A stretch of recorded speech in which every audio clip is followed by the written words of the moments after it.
What do you believe separates men who age gracefully, such as yourself, and other men who do take fitness seriously from those who gradually become soft? Well, there's a thing in sports called mental toughness training, and that also spills over into the physical world, physical toughness. There has to be progressive resistance in your life with weights. If you do 10 push-ups a day, eventually your body will find equilibrium, and that 10 push-ups you'll do easy. So if you did 10 push-ups a day this week, next week do 12 push-ups a day. The next week do 15 push-ups. It needs to progress. And uh, it's better to have good form and have very calculated, concentrated movements when you work out. It makes you physically tougher. So, for instance, if you get a cold or a flu, which we all get, I don't suffer for days and days and days because I've built my body up and made it tough to handle things like colds, viruses, bacteria, that kind of thing. So even my downtime when I'm sick is much shorter than the man who is softer and not disciplined. And I'm able to handle stress so much better than the guy who is softer. And when a man is physically soft, it works its way into his head. He becomes mentally soft. So the quickest way for for a man to become mentally tougher is to become physically tougher. I agree 100%. Those are definitely words that many have to hear, but they're not ready to listen for it, especially here. I don't know if you've been to the Middle East, like Palestine, Lebanon, Dubai, but we are struggling as a population to keep our weights down. We have KFC, McDonald's, everything around us is just junk Yeah. food. And I do know I've been to America as well. I graduated from Virginia Tech, and I do understand the environment over there, the food deserts, but it's coming to a point where everything nowadays with Uber and the Uber deliveries and instant gratification, people are becoming lazier than ever. They're not taking their entire life seriously, not only for themselves but even for their loved ones. They need to take care of themselves, in terms of having or securing a legacy for their kids, their grandkids, and that's exactly what I try to preach on here. Yeah, it's funny. I know somebody that drives for Uber Eats and DoorDash, and they just deliver food from about 12 noon till about 12 at night. And I was asking them about the kind of food they deliver. I was thinking they were delivering meals and full restaurant meals. They said no. The most frequent food that is delivered is soda, chips, and candy bars. They can't even get out of the house to go to the store and buy something. So they have the junk food delivered to their front door. Yeah, I mean, it's crazy. it is. It's I don't know where we're headed, but I think you and many people in this sphere, as you may say, like we need to keep preaching the good word to them. So another question that I've actually thought about, especially you, so I've listened to my son and Fire Boss, both are amazing podcasts and videos. So the question that I do have for you is that, backtracking to what we were talking about, modern men are surrounded by comfort and overstimulation. What do you think chronic comfort does to a man's drive and masculinity over time? Boy, that's a great question. I find that if I'm not challenging myself, if I'm not putting that extra 5 pounds of weight on the bar, if I'm not doing the extra 2 reps, I'm always all about just get another rep in, get another rep in.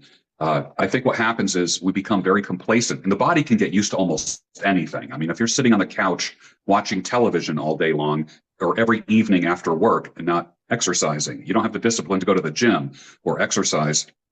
I think what happens is you become very susceptible to disease, depression, mental illness.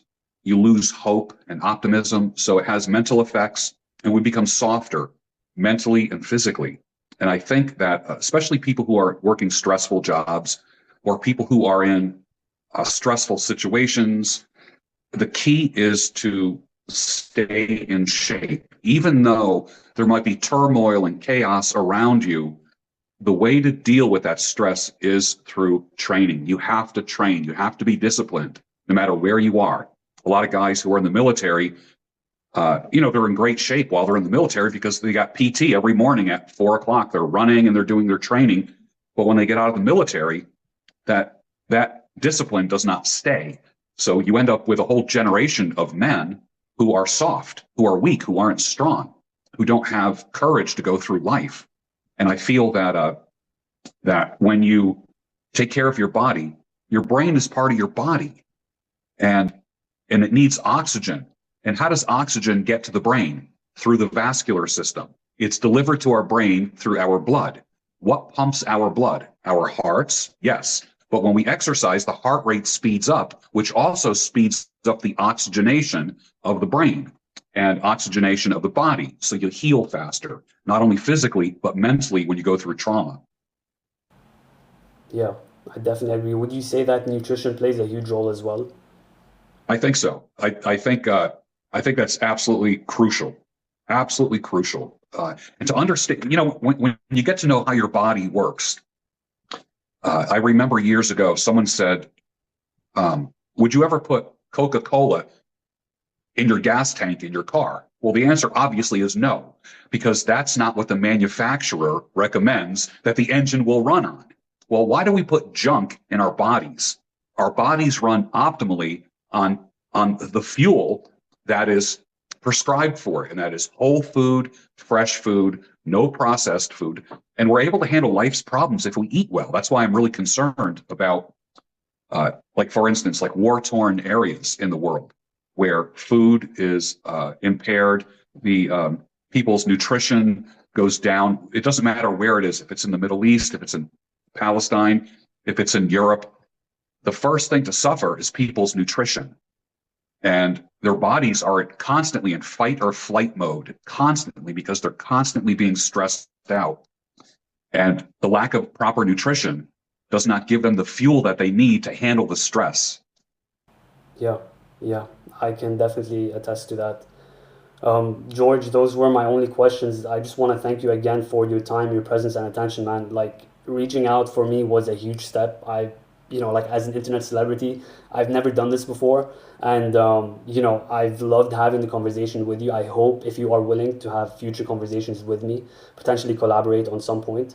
My entire perspective on fitness and nutrition is more so um, making sure that the man becomes durable and capable when he's in his 30s, 40s, 50s, all the way to his 70s and 80s. And that means doing intelligent training, not the bodybuilding splits, not staying in the gym for 2 hours, but actual time efficient workouts where all you need is a dumbbell, a mat, or a kettlebell, and making sure that you do eat whole foods, no processed bullshit, none of those supplements that you see everywhere in stores. It's more so keeping it ancestral nutrition. Doesn't have to be full carnivore, doesn't have to be animal based, just making sure that you eat things that people have eaten before the industrial revolution. That's what I try to really promote. And like you as an example, I think many of my clients would love to hear it from you as well, coming from a man who does take care of his health. And how you do anything is how you do everything. So if you take care of your appearance, your health, everything else will somewhat translate in your life. So business, relationships, everything else. So again, thank you so much, George. Do you have any questions for me? Where are you from? I'm from Palestine. I'm a Catholic Palestinian. Yeah. Okay. So Excellent. I I have actually, many. sorry, yeah, you can go ahead. I have I have many Palestinian Christian friends, and I hear their stories, and it's kind of funny. They no longer call it the Holy Land; they call it the Unholy Land because of the persecution that is there. Yes. And I will tell you, I am a big supporter of the Palestinian people, and I have come under so much fire as a result of that.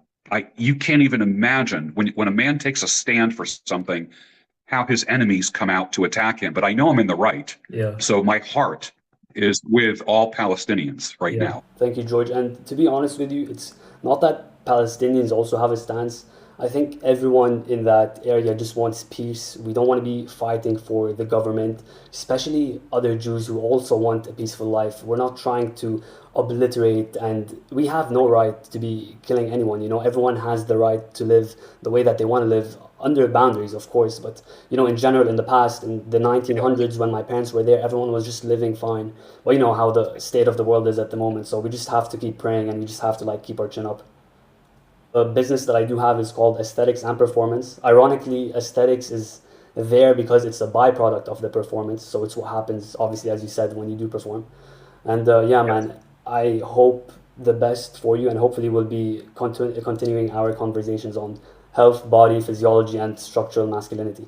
Absolutely. It's a pleasure talking to you, Charlie.